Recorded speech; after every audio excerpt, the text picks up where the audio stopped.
শৌখিন মুরগির বাচ্চা ক্রয়ের হিড়িক পড়ে গেছে রে ভাই। কারণ আছে, আজকে সকালবেলাও আমাদের ফার্ম থেকে 3টা পার্সেল করে এসেছি খুব ভোরবেলা। আবারও 2টা পার্সেল যাবে ইনশাল্লাহ। একটা যাবে সিলেট, একটা যাবে হবিগঞ্জের আউসকান্দিতে।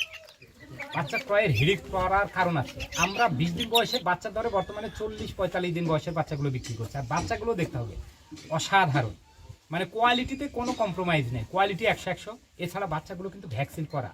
আমাদের আলহামদুলিল্লাহ বড় ফার্ম, আপনাদের দোয়ায় আমাদের মুরগিগুলো ভালো আছে। আর আমরা সর্বোচ্চ চেষ্টা করে আমাদের ফার্মের সকল মুরগির সমস্ত ভ্যাকসিন করার। ম্যাক্সিমাম ক্রেতাই আমাদের ফার্ম থেকে এই শৌখিন মুরগির বাচ্চাগুলো ক্রয় করার আগ্রহ প্রকাশ করে। আমি কিন্তু ফোন তেমন একটা রিসিভ করতে পারি না, আপনারা জানেন। যারা ফোন দেয় তারা সকলেই জানে। যেমন হোয়াটসঅ্যাপের মধ্যে যারা ফোন দেয় আমি খুব কম রিসিভ করতে পারি সময়ের অভাবে। এছাড়া আমার মেসেঞ্জারে তো আমি তেমন একটা আসলে অ্যাক্টিভই না। মেসেঞ্জারে আমি আসলে কতদিন যাবৎ কারো মেসেজ দিয়ে দেখি না, আল্লাহই জানে। তো যারা সরাসরি ফোন করে তাদেরকেই তো আমি সামাল দিতে পারি না। তো মেসেঞ্জারে কিংবা হোয়াটসঅ্যাপের মধ্যে মেসেজ করা আমার সময় থাকে না। তারপরে এতগুলো বাচ্চা বিক্রি আলহামদুলিল্লাহ বিক্রি কারণ আছে। আমাদের ফার্মে সকল বাচ্চাগুলো আলহামদুলিল্লাহ খুবই সুস্থ সবল। সবাই জানে আমরা প্রতিনিয়ত আমাদের ফার্মে যতগুলো ভ্যাকসিন আছে সবগুলো ভ্যাকসিন করার চেষ্টা করি।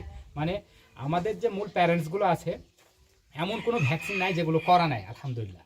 যেমন প্রথম থেকে শুরু করে রানীক্ষেত, গাম্বরো, প্রতিটা রানীক্ষেত গাম্বরোর সাথে কিন্তু আমরা আবার ব্রোঙ্কাইটিস, আইবি ইনফেকশাস যেটা ডিজিজ সেটাও করে থাকি। এছাড়া সালমোনেলা, কোরাইজা, কলেরা এইসব যে ভ্যাকসিনগুলো আছে এগুলো করি, ইডিএস করি ডিম পাড়া আগে। এছাড়াও আরও একটা যেটা ভ্যাকসিন আছে বর্তমানে যেটা মহামারী আকার ধারণ করেছে, বার্ড ফ্লু, এটাও কিন্তু আমরা করে রাখি।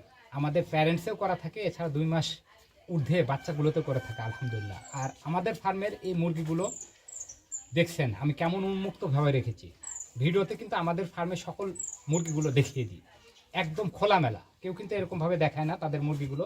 আসলে মানুষের চোখেরও একটা ব্যাপার আছে। আর সকলেই আলহামদুলিল্লাহ আমাকে ভালোবাসে। সকলে আমাদের ফার্মের মুরগিগুলো দেখে মাশাআল্লাহ বলে, কারো নজর লাগে না আলহামদুলিল্লাহ, যার কারণে হয়তো বা ক্ষতি হয় না। হ্যাঁ, ক্ষতি হয় বিভিন্ন সময়। আমাদের ফার্ম থেকে 2-1টা মুরগি মরে, আপনারা দেখেছেন, আমরা ভিডিওতে তুলে ধরেছি। মরবেই, কিন্তু মহামারীতে না। মহামারীতে মরেছিল রে ভাই, সে গল্প অন্যদিন করব।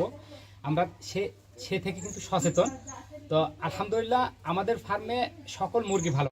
আর কিছু কিছু ভাইরাস কিংবা ব্যাকটেরিয়া আছে যেগুলোর এখন পর্যন্ত ওষুধ আবিষ্কার হয়নি, যে আপনি ওই ভাইরাস কিংবা ব্যাকটেরিয়াতে আক্রান্ত মুরগিগুলোকে ইনজেকশন কিংবা ওষুধ খাওয়াই ভালো করবেন। অসম্ভব, ভালো করা যাবে না। অর্থাৎ আপনার ফার্মে যদি ভ্যাকসিন করা থাকে তাহলে এইসব ওষুধ, বিভিন্ন ওষুধ যদি ঠিকমতো ওষুধগুলো পড়ে তাহলে আপনার মুরগি আর ক্ষতি হবে না, এটা আমি বলতে পারি। আর এটা সকলে আস্থা আছে বলে আমাদের ফার্ম থেকে এই ফেঞ্চি মুরগির বাচ্চাগুলো সবাই সংগ্রহ করতে পারছে ইনশাআল্লাহ।